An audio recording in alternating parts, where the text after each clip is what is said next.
Selamat sore Bapak, Ibu, dan Saudara yang dikasihi Tuhan. Kita kembali lagi pada ibadah PA tanggal 14 Agustus 2020. Mari sebelum kita mengawali ibadah ini, kita akan menyanyikan Kidung Jemaat nomor 18, bait yang pertama dan bait yang kedua. Allah hadir bagi kita.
Sungguh hadir di jemaatnya yang kudus, biar kasih kurnia-Nya menyegarkan kita terus. Dengan Roh Kudus ya Tuhan, umat-Mu berkatilah.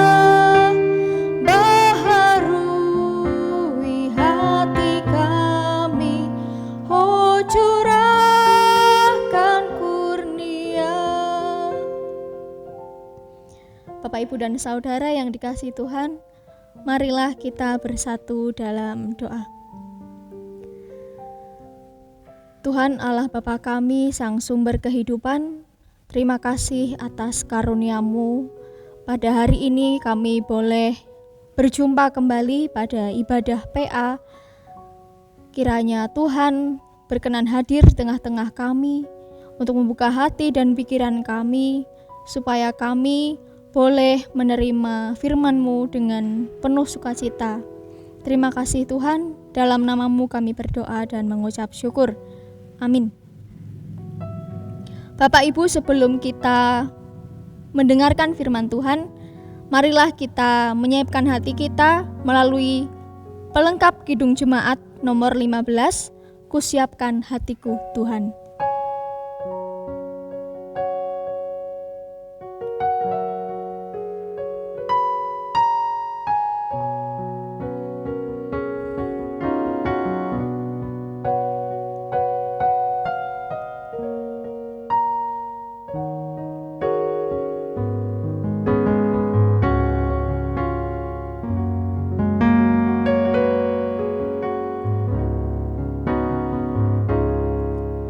Siapkan hatiku Tuhan, menyambut firman-Mu saat ini. Aku sujud menyembah Engkau dalam hadirat-Mu saat ini. Curahkanlah pengurapan-Mu kepada umat-Mu saat ini. Ku siapkan hatiku Tuhan, mendengar firman-Mu.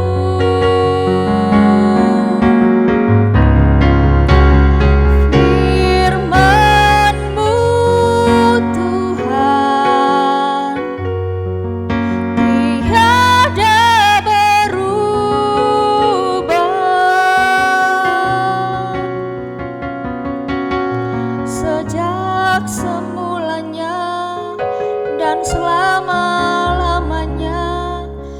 tiada berubah. Firman-Mu Tuhan, penolong hidupku, ku siapkan hatiku Tuhan, menyambut firman-Mu.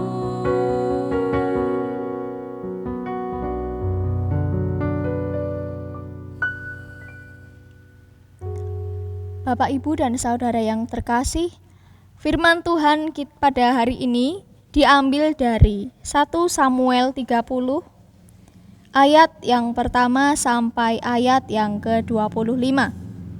1 Samuel 30 ayat yang pertama sampai ke-25.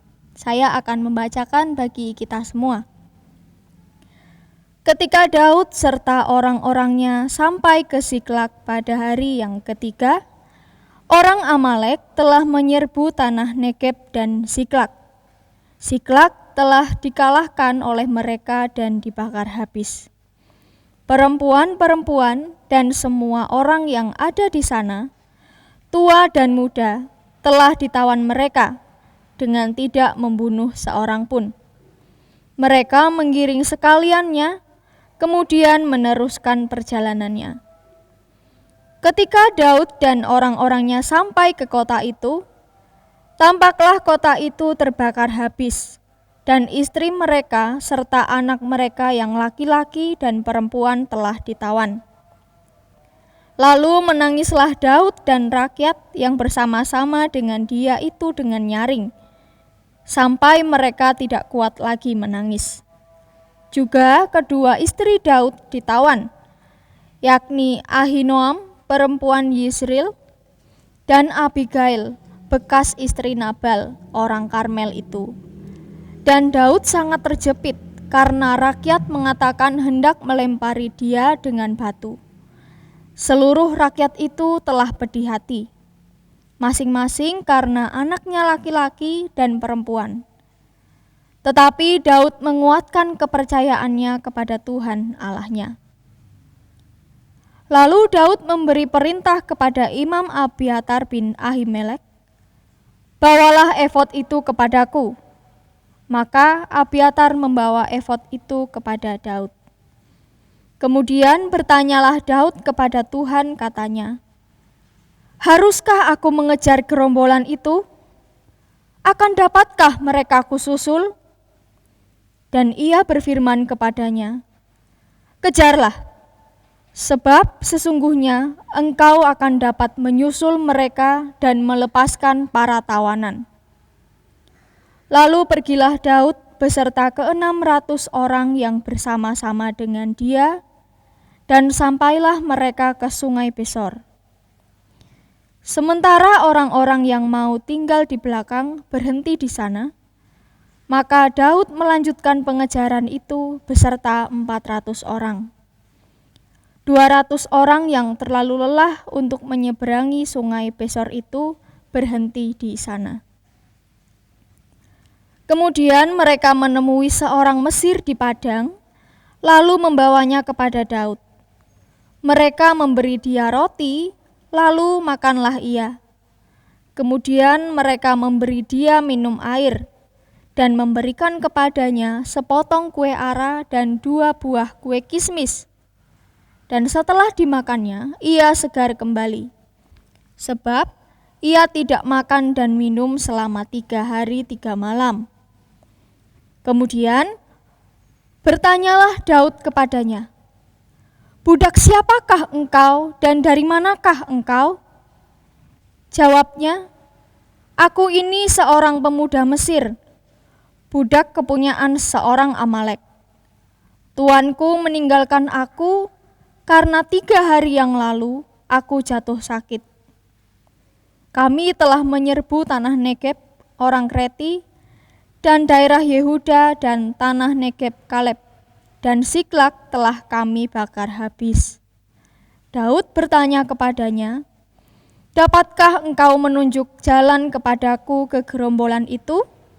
Katanya, "Bersumpahlah kepadaku demi Allah bahwa engkau tidak akan membunuh aku dan tidak akan menyerahkan aku ke dalam tangan tuanku itu. Maka aku akan menunjuk jalan kepadamu ke gerombolan itu." Ia menunjuk jalan kepada Daud di sana, dan tampaklah orang-orang itu berpencar-pencar di atas seluruh daerah itu, sambil makan, minum dan mengadakan perayaan karena jarahan yang besar yang telah dirampas mereka dari tanah orang Filistin dan dari tanah Yehuda. Dan pada keesokan harinya, Daud menghancurkan mereka dari pagi-pagi buta sampai matahari terbenam. Tidak ada seorang pun dari mereka yang lolos, kecuali 400 orang muda yang melarikan diri dengan menunggang unta. Daud melepaskan semua apa yang dirampas oleh orang Amalek itu. Juga kedua istrinya dapat dilepaskan Daud. Tidak ada yang hilang pada mereka, dari hal yang kecil sampai hal yang besar, sampai anak laki-laki dan anak perempuan, dan dari jarahan sampai mereka segala sesuatu yang telah dirampas mereka. Semuanya itu dibawa Daud kembali. Daud mengambil segala kambing, domba, dan lembu. Semuanya itu digiring mereka di hadapannya serta berkata, "Inilah jarahan Daud." Ketika Daud sampai kepada 200 orang yang telah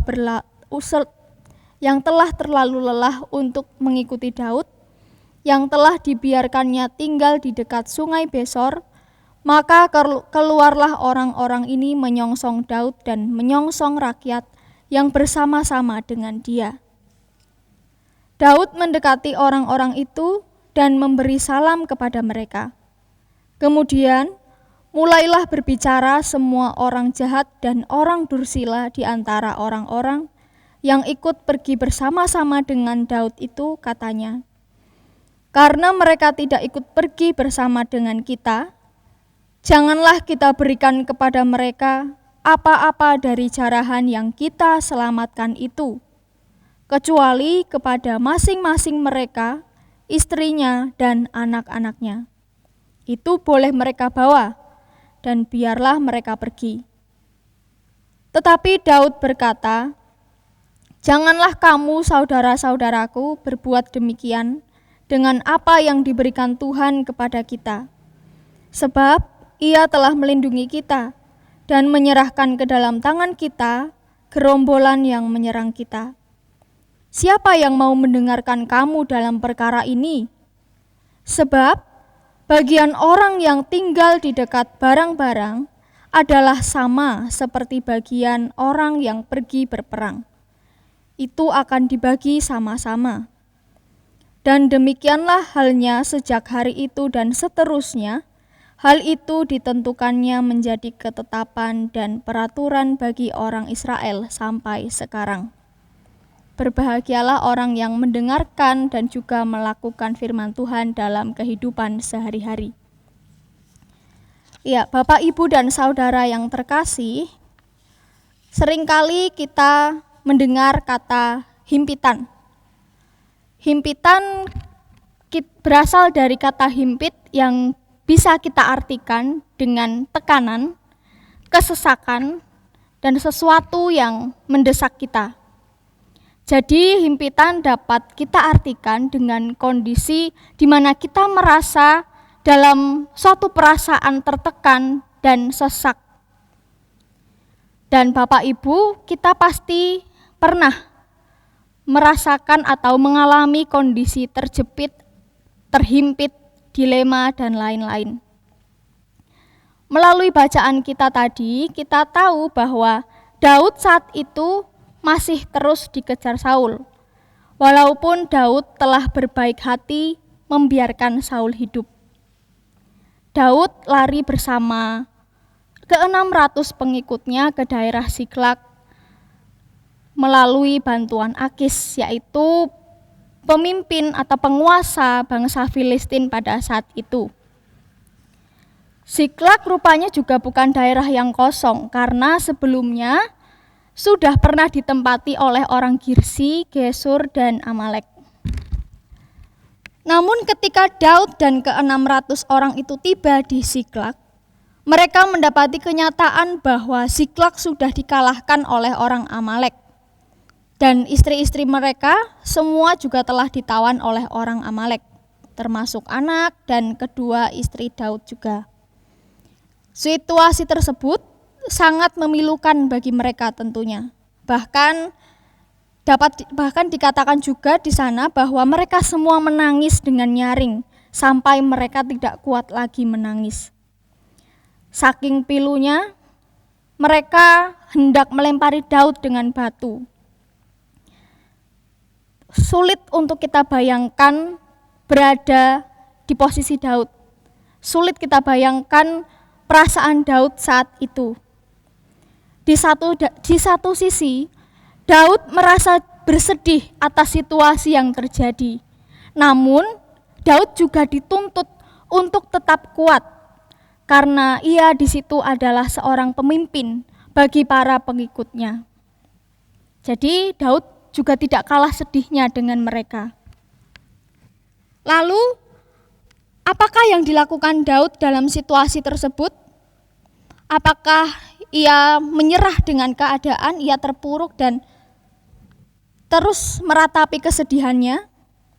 Tidak, Bapak Ibu. Daud di situ justru semakin menguatkan kepercayaannya kepada Tuhan. Ia meminta petunjuk dari Tuhan dan bertanya kepada Tuhan, apakah ia bisa mengejar orang Amalek? Dan Tuhan pun menjawab dengan berkata bahwa Daud bisa mengejar mereka dan melepaskan seluruh tawanan. Di situ Daud pun akhirnya percaya bahwa Tuhan akan menyertainya untuk mengejar orang-orang Amalek. Ketika Daud beserta 600 pengikutnya mengejar orang Amalek, dia di situ tetap memanusiakan dan memberdayakan pengikutnya. Buktinya yaitu Daud tetap melibatkan pengikut-pengikut yang sebelumnya hendak melemparinya dengan batu karena kesedihan hatinya untuk mengejar orang Amalek. Dan pada waktu itu saat ada 200 orang pengikutnya yang merasa lelah dan ketika mereka sampai di Sungai Besor, Daud menghargai mereka. Daud mengizinkan 200 orang tersebut untuk tinggal di Sungai Besor. Kemudian Daud juga tidak merasa keberatan ketika pengikutnya membawa seorang Mesir yang notabene adalah budak dari salah seorang Amalek. Bahkan Daud menunjukkan kepeduliannya kepada orang Mesir itu dengan memberinya makan dan minum. Dan berkat kebaikan hati Daud, orang Mesir itu pun mau membantu Daud dengan menunjukkan arah di mana gerombolan orang Amalek berada.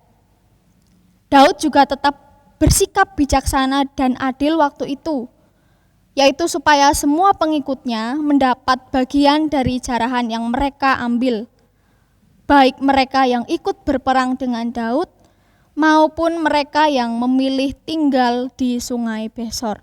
Karena bagi Daud, keduanya itu mempunyai tanggung jawab yang sama. Nah, sikap Daud yang terakhir ini sepertinya jarang terjadi atau jarang kita jumpai. Karena pada saat itu hanya orang yang ikut berperanglah yang boleh mendapat bagian.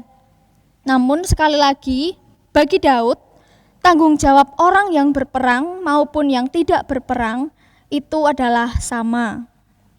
Dan akhirnya dari situlah lahirlah ketetapan dan peraturan baru bagi orang Israel. Nah, dari uraian di atas, kita tahu bahwa sekalipun Daud berada dalam situasi sudah jatuh tertimpa tangga pula, Daud tetap menyikapinya dengan tenang. Daud bahkan tetap memanusiakan dan memberdayakan pengikutnya, bahkan ia dapat mengambil kebijakan yang baru. Lalu sebenarnya apa yang membuat Daud tetap tenang dalam menyikapi situasi yang sangat menyulitkan itu? Itu karena Daud adalah pribadi yang memiliki persekutuan erat dengan Tuhan.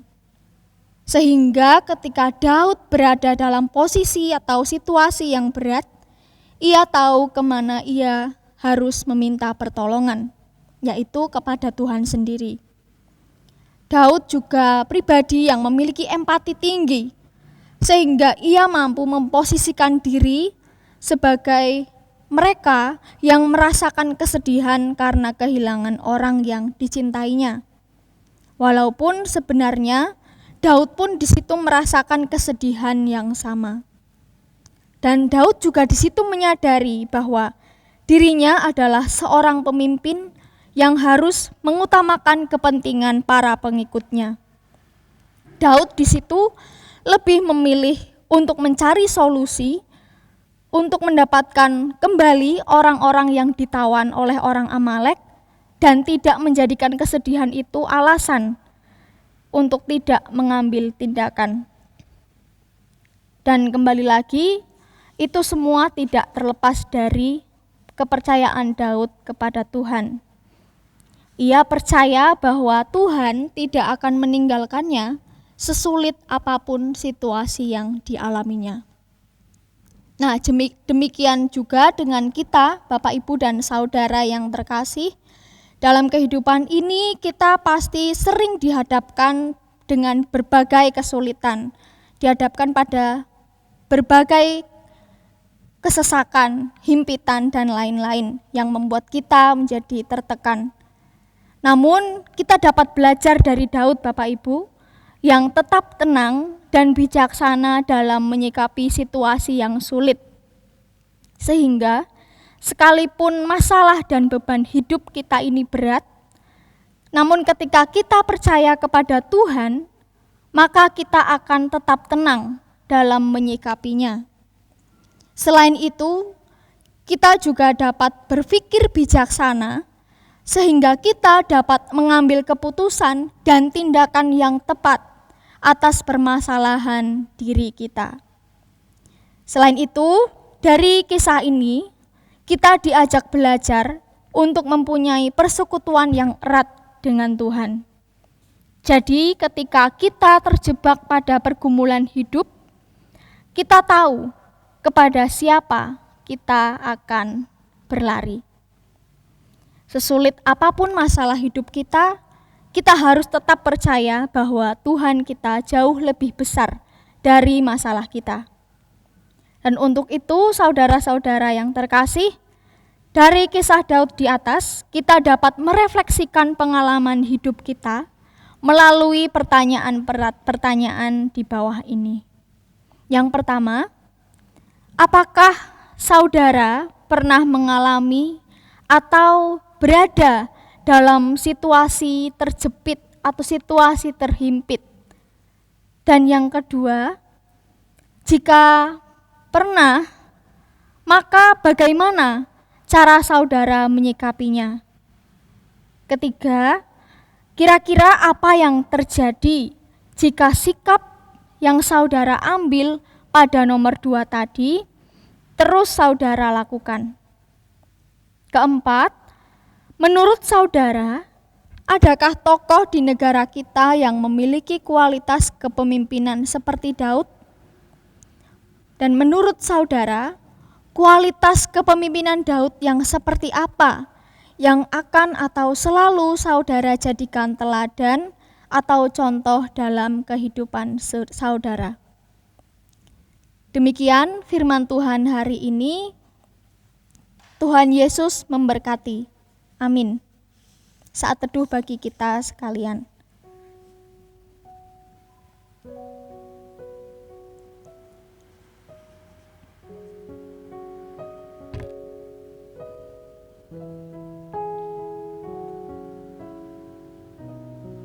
Mari Bapak, Ibu, dan Saudara kita bersatu dalam doa.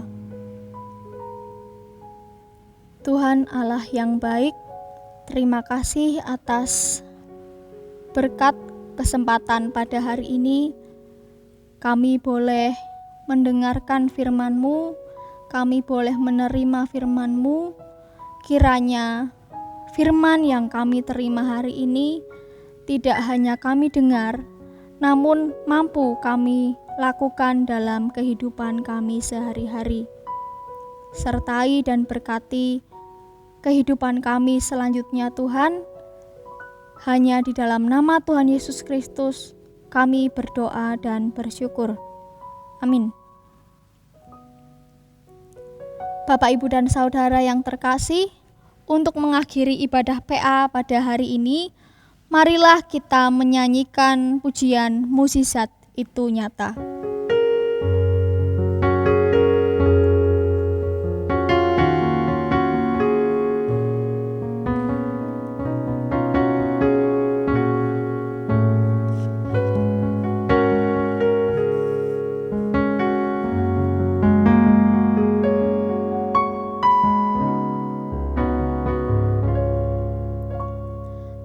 Terbatas kuasa-Mu Tuhan, semua dapat Kau lakukan. Apa yang kelihatan mustahil bagiku, itu sangat mungkin bagimu. Atas kuasa-Mu Tuhan, semua dapat Kau lakukan.